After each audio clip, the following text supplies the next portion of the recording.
Hello everyone, welcome to the When It Worked podcast. You're with the host Julian Leahy. Today I'm joined by the fantastic Judy Baker and Dwight Heck. Francesca is MIA. Welcome to the show, guests. Thank you. All right, we're going to play a game of Jeopardy and then we're going to learn all about our wonderful guests. Are you ready to play Jeopardy? No. So. Not really. No, I've made a terrible mistake. Oh, are we supposed to lie or tell the truth? I just wondered. No, you tell the truth. Tell the truth. All right, the categories are Shakespeare, soda pop quiz, all about soda pop, trees, streets, 10-letter words, which is pretty difficult, and American Revolution. Judy, you're in the hot seat. What category would you like? I'll try Shakespeare for 200. Shakespeare for 200. Sweets to the sweet farewell were Hamlet's mother's words at this woman's funeral. Sweets to the sweet farewell. Hamlet's mother's words at this woman's funeral. Which woman died in Hamlet? Ophelia. Ophelia is correct. Well done. Judy's a bit of a Shakespeare buff. You're in control, Judy. Would you like to continue on Shakespeare? Well, I think I would. Okay. 400? 400. Mm-hmm. Part of Cassius's anatomy, Brutus calls itching when accusing him of greed. Part of Cassius's anatomy, Brutus calls itching when accusing him of greed. That makes no sense to me. Well, thinking of the word itching and how we normally think of this, I would say is palm. Let's take a look. Palm. Palm is correct. Judy is on fire. Have you studied Shakespeare extensively, Judy? I was a theater major. Oh, there we go. I thought you might. But I don't remember all of my Shakespeare, so this is a little scary. Well, we're going into the memory banks of Judy, and she's doing well so far. Would you like to continue on Shakespeare or something else? I think I'd like... Well, I'm looking at the other things, and they scare me even more.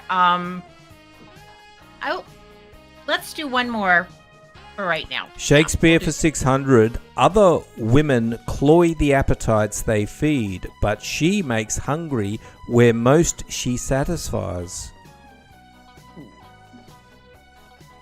Other women cloy the appetites they feed, but she makes hungry where most she satisfies. What does that mean? I'm going to take a wild guess, and I hope this one matches, because I'm going to say it was Kate in Taming of the Shrew. Kate, Taming of the Shrew. It was Cleopatra. Ooh, okay. Oh, okay. So they're saying that she was such a fox that men can't get enough of Cleopatra. Mm-hmm. Gotcha. Yep. I need translations. Okay. Judy, you're still in control. Oh, even though I missed that one. Yes, you are. Yep. All right. Let's try American Revolution for 200. American Revolution 200. The regulars are out. He warned Hancock and Adams on April 18, 1775. The regulars are out.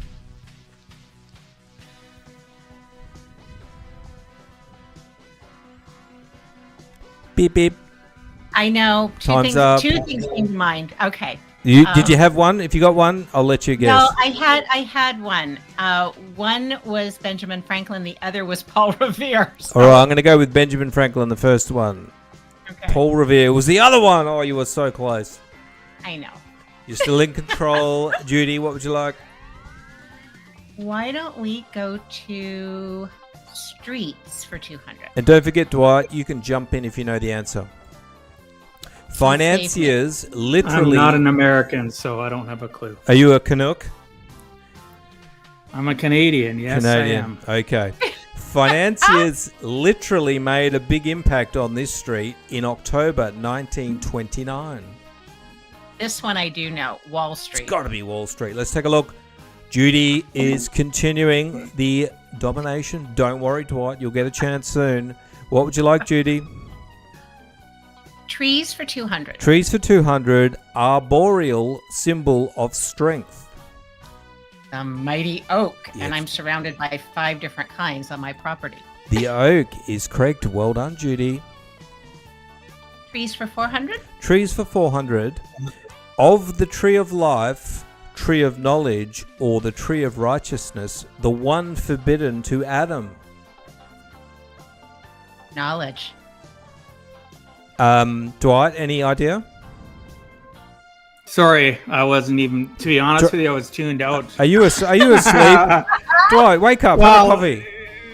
Yeah, no, it has nothing to do with that. Of Anyway. the tree of life, tree of knowledge, or the tree of righteousness, the one forbidden to Adam. Judy okay, says knowledge. Let's take a look. knowledge. Knowledge is correct.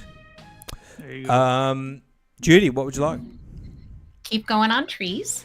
Trees for 600. The cry "Saps are running" refers to this tree. That one you should know, Dwight. Yeah, Quebec maple tree. Absolutely. Bit of a gift from Judy. Yeah. How is it a gift? It's my own country. I think Judy actually knew the answer, but you're in control now, Dwight. What would you like? Anyway, 200 for soda pop. 200 for soda pop quiz. It's what gives soda pop the bubbles. Carbonation, CO2. CO2 or carbonation is correct. Well done. Carbon dioxide. What would you like, Dwight? 400 soda. Soda 400. Caleb Bradham named his elixir this because it was supposed to relieve dyspepsia. Dr. Pepper. Let's take a look. Pepsi is the correct answer. Oh we my forgot about gosh. Pepsi, yeah. Yeah. I don't think anyone drinks Pepsi. I have Pepsi Max sometimes. Dwight, what would you like? You're in control still. Go 600 for soda pop. Soda Pop 600. They spent $250,000 to develop a can so the shuttle crew could drink their new formula in space. Has to be one of the big brands to do such a publicity stunt. I guess we could just guess. I will say that it would have been Pepsi. I don't think it was Coke. I think it was Coke. It was Coke. Right. Now, what do we do in that case? I'm going to give it to Doesn't Judy. matter. Yep. Good. Judy, what would you like? Let's go with streets for 400. Streets for 400, London Street, where in the 60s you'd find the mods and the mini skirts. Carnaby. I was going to say Oxford, but I don't know very much. Oh, Carnaby is correct. Well done, Judy. I knew you were correct. What would with you like? Vivian Westwood. Yes. Let's go with streets 800. Streets for 800, was it? Yeah. Okay, 800. 1973 Martin Scorsese film starring Robert De Niro about hoodlums in New York City's Little Italy. Now, this is the lesser known film of Martin Scorsese, so don't jump out and say... Oh, I was gonna say Mean Streets, but I don't. I'm gonna say Mean Streets, but that doesn't. Feel I'm glad right. you stuck to your guns, because that's correct, Judy. Well done. Oh boy, that was a hard one. It was hard. Okay, go for 1,000. 1,000 on Streets Mm-hmm. is the band that made Asbury Park, New Jersey, and Bruce Springsteen famous.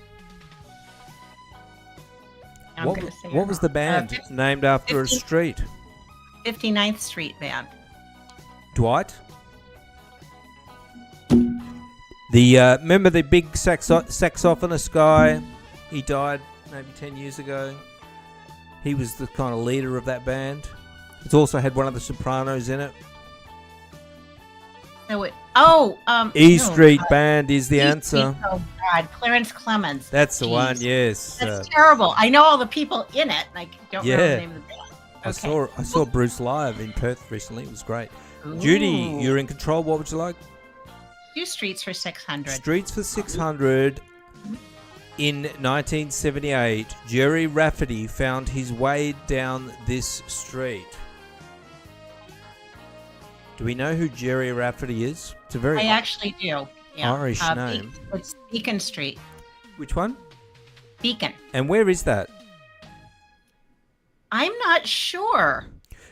Well, it is Baker Street. That's what you said. Street. Well done. Oh, God, it is my Did last you say name. Baker or Beaker? I said Beacon, and it's Oh, Baker. Beacon. Baker Street. All right, well, Yes, I excellent. was trying to play the song in my head. All right. Well, you're still in control, Judy. What would you like? All right. Why don't we try 10-letter words for 200? 10-letter words for 200. Wrinkled or furrowed as cardboard or iron. Crenellated. Was that corrugated? Crenellated. Quenellated. The Yep. answer is corrugated. It means the same thing. Does it? All right. Yeah, it does. Well, I gave you points for the last question, which you actually got wrong. So I'm going to leave that and give you the points for that last question. Okay. Judy, you're in control still. What would you like? Do 10-letter words for 400. 10-letter words for 400. Mercy killing.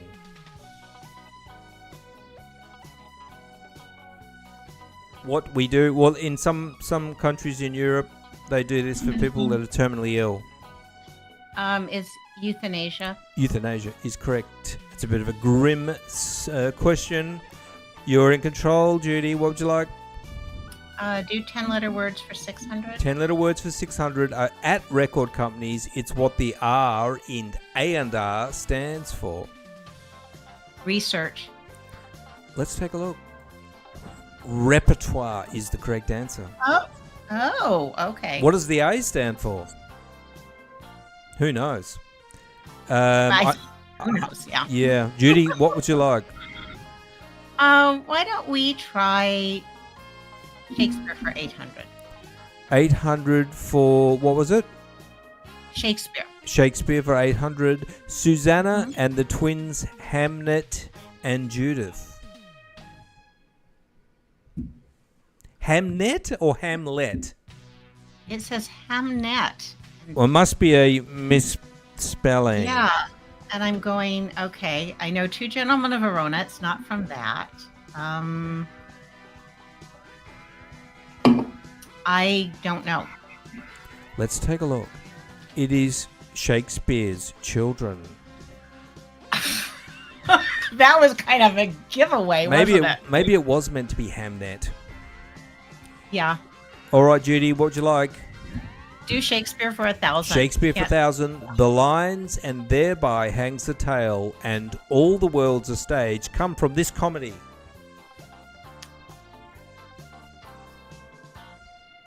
Didn't know he did a comedy.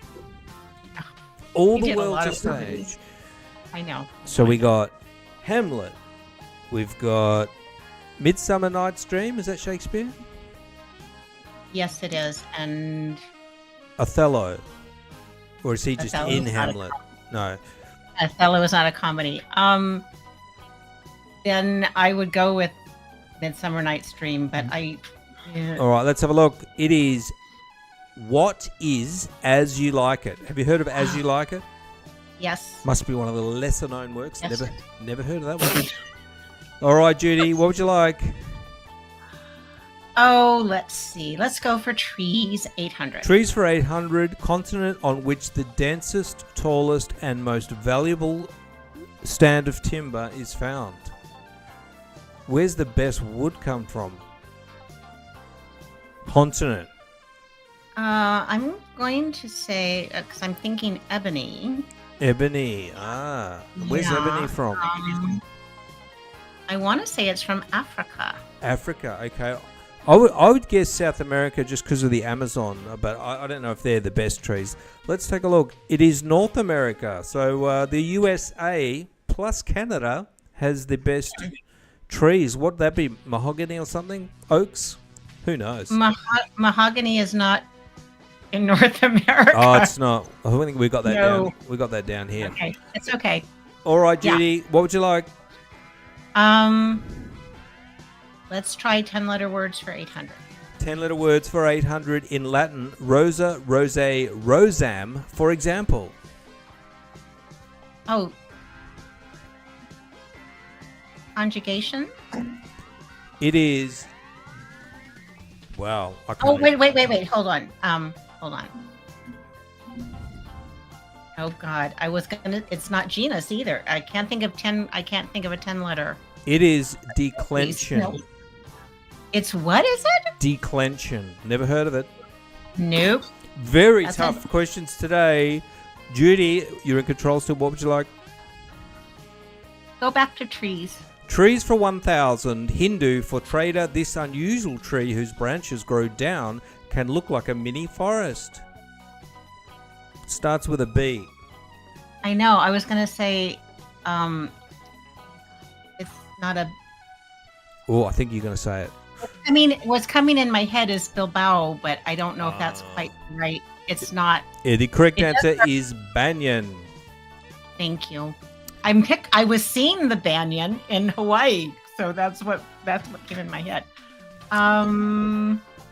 All right, let's do 1,000 for 10-letter words. 1,000 for 10-letter words. From German for rear, it's the region behind a coast or remote from other cities. I live out in the... Well, I'm going to say boonies, but that's not a German word. No. Well, you've got the closer area and then the... Here's a clue for Beyond. you. Something Yeah, land. The Backlands. Starts with a H. Hinterlands. Hinterland. I'll pay Thank it. you. Well done. Soda pop quiz, American Revolution is what we've got left. Try soda pop for 800. Soda pop for 800. Fenton and Fowler's calls this elite Detroit ginger ale the best soft drink in the world. Detroit ginger ale. The only one that's coming to mind is Schweppes as being more of an elite brand. All right. And these might be out of date. Do they still have Werner's? I don't drink soda pop. That's why I'm kind of going. Have you I think have you they heard of do. Werner's, Dwight? Yes, actually, I know Canada Dry more than I know about Werner's. Oh, it's Yeah. pronounced There's been an argument between the two countries over who created ginger ale. To be honest I with you, see. Oh, It's one of those here ones it that is. has probably happened 1,000 years ago and nobody can ever prove it.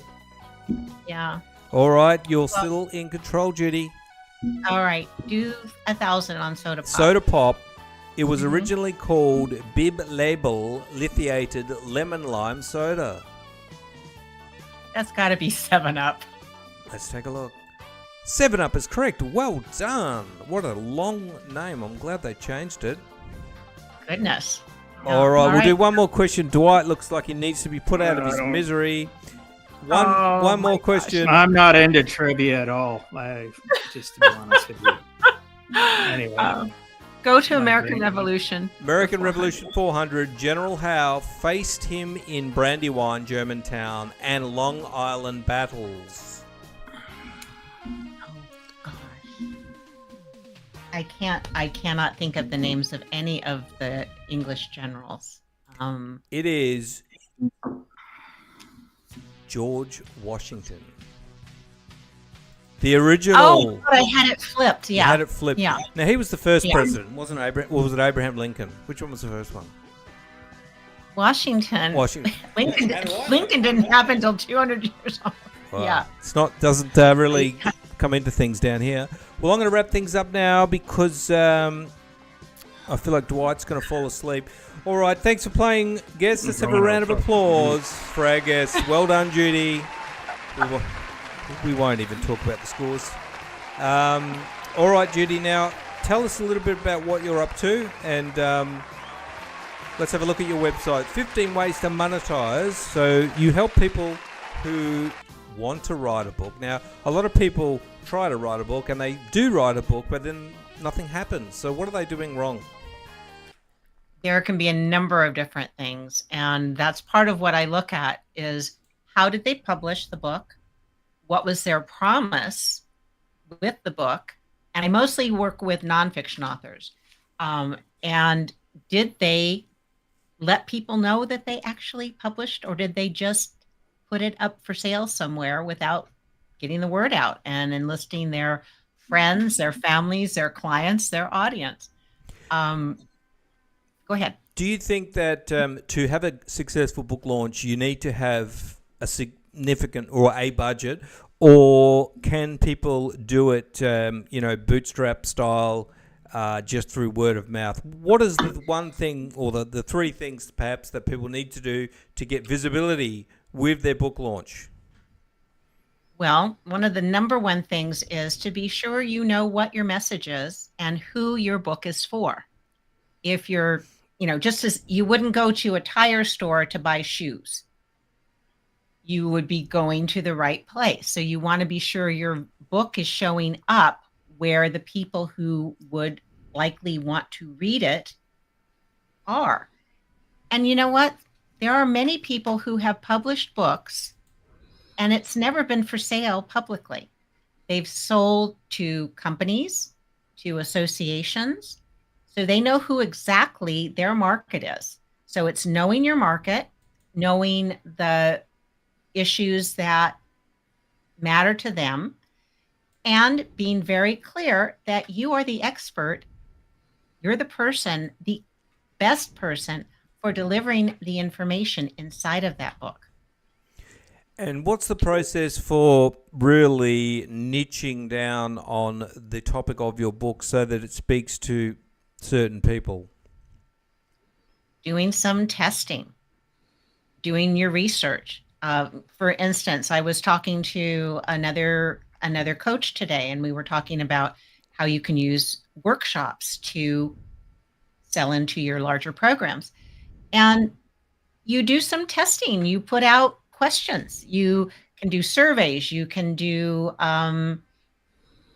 if you're publishing something in a newsletter or on LinkedIn, you can say, I'm thinking of covering this topic. Is this something that is of interest to you?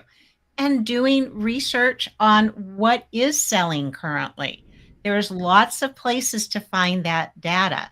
And just even doing a basic search, go to the library, ask the research librarians. They'll help you out. And there are statistics that you can see what is selling. But we're in a different age than we've ever been before, because now it's not just traditional publishing. It's not just hybrid or assisted publishing. It's not just self-publishing.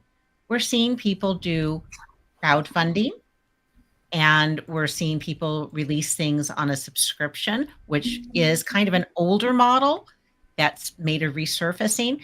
So you've got to know, how do people want to consume what you have? Do they want print?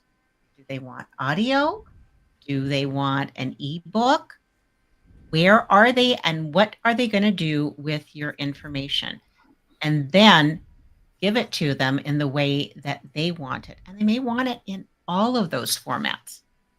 And then once you've worked out what your book's going to be about, and you've got it in the format that you think those people want, what is the next steps for promoting this book to get visibility? You can go on to podcasts, as we're doing today. You can do a pre-reveal workshop. You can do some lives. You can do video. You can offer a free chapter from your book even before it's published to get feedback. And you can ask people, would you like to be on my street team? Would you like to be a beta reader? And beta readers are amazing. They catch things. Even editors don't see everything. But a beta reader who is invested in your book will help spread the word when your book is available for sale. Wonderful. And do you want to tell us a little bit about this playbook that people can get on your website, Judy? The Cultivate Your Book Garden is a way to build up your visibility. if people have never heard of you, it's less likely they're going to buy your book. And so this goes through some of the things you can do to increase your visibility, to increase your attraction quotient and your trust factor. And it's by giving things to people before you ever ask them for giving out some money. Yes, one of the keys, if anyone's read that book, Go Giver, which I know, Robert, yeah, I liked it. A lot of people say it's associated with Amway and stuff, but the principles of it are very good. And as Judy said, helping people is really the best thing you can do, and it will come back to you. That's wonderful. And do you have anything coming up, Judy, that people can get into your world and participate in? I do. If you go to my website, which is bookmarketingmentor.com, there's a big button on the very, very front, and you can sign up to attend the Book Buzz Cafe. It's every other Monday, and all you have to do, it's no cost to you. We cover different topics, and the thread we're on right now is video for authors, how to create video, how to use your video. And we are looking at some of the tools and the ways that you can use your face to sell books and sell your services. Absolutely, and do things like go on podcasts, which Judy is doing. So if you're out there and you have either nearly completed a book or you have completed a book and wondered why nobody cares, it's because you need to do the next thing. And have a chat to Judy. I'll put Judy's details in the show notes, including, I think, her social media. So if you want to get into Judy's world and don't just make this your first book, once you learn some of these secrets, you can have a process which is going to allow you to be successful with your books. So thank you, Judy. Wonderful. All right, Dwight. Over to you now, Dwight. Now, you're going to tell us about living life on your own terms. What led you to what you're doing to living life on purpose and not by accident? Mostly because I was a single dad of 5 kids, right? So you basically, like most people, whether you're an entrepreneur or you're in a career with a professional company or you're an employee, we go to work, go home, get paid, and we live on a hamster wheel, right? We really don't have much direction or focus. Or the education system, not just in Canada, the US, really around the world, has failed to teach people how to live a life where they understand their inflows and outflows of money, which is important for us to be able to survive, because really everything has a cost to it, right? A price to it. So in order to live an intentional life and live it on purpose, I had to learn how to intentionally understand my inflows and outflows of money, how to goal set, how to apply that. And I've been doing it for 21 years now for my clientele as a finance and lifestyle coach, teaching them how to actually apply the principles of understanding what a need and a want is, because most people don't live a life like that. I have conversations with people about it every single day, and we'll discuss and go through their numbers, right, based on what they want to achieve and what they write down for what goals they want short term, right, long term, into even estate planning. We'll apply that to the numbers that they're currently living. Some people are living in debt. They don't understand how to get out of debt. And it's just a vicious thing that keeps on keeping them down, right? Because when you're in debt and you have more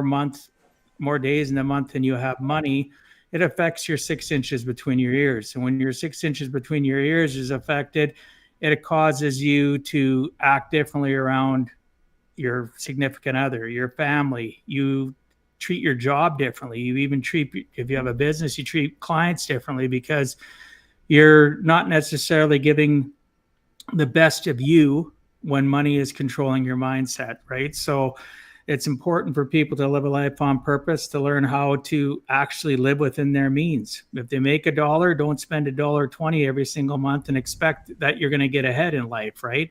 They need to be educated. And I found the education system around the world has failed so many people, because if you look at the numbers in North America, I'm not sure what it is in Europe, but in North America, if you go into a room of 100 people, 91 of those people are dead or dead broke by the age of 65, right? They basically either haven't even made it to 65, or they're broke. They just can't survive. So 91 people in that room that you walk into a room of 100 are in trouble, right? Only 9 people are going to be successful, and only 1 out of 9 are truly able to do whatever they want. Money's no object. Yeah. And you talk about, I guess the first step is just getting a hold of your budgeting, and you talk about, needs versus wants. And, I mean, how much of that is, just wanting things? Tell us about your approach to budgeting and what people should do. Well, for one thing, the traditional person that you communicate with, you ask them if they budget. If they say yes, their terms of budgeting, their way of budgeting is to take a back of an envelope and write down a bunch of numbers. And they miss a lot of things, right? They might have their mortgage or their rent. They'll guesstimate about their food. They don't have a clue, and they think that's budgeting. Well, that's not. True budgeting is basically going into and dissecting your life, and actually look at today is, for me, it's July 31st, right? So my clients that have been budgeting with me for 21 years that consistently follow a budget, over the next few days, they're going back and they're looking, some people are still using receipts. Other people will pay for everything depending on my client's level of knowledge and comfort with technology. I get them to pay for everything with their debit card or a credit card, so they can easily go back and track now and say, well, I budgeted for $600 of the groceries in July. I actually spent $780, and update that number and update all their numbers for the month of July to see what their actual, what they actually spent, what their outflows were. The budgeting table I utilize with them shows all their inflows. If all of a sudden they had something they weren't expecting, maybe their business owner sold a little bit more than they normally would, we can adjust that budget. Why do I do that? Well, part of the goals that people put down is that they want to be able to save for retirement, or they want to get out of debt. Well, that's almost impossible when you don't know if they have excess, right? And on the retirement side of it, I encourage my clients to, once we get control of their budget, to save first and then budget and live off the difference. So to give you an example, if they make $1, I'll tell them, if they're comfortable, they got to save minimum 10 cents.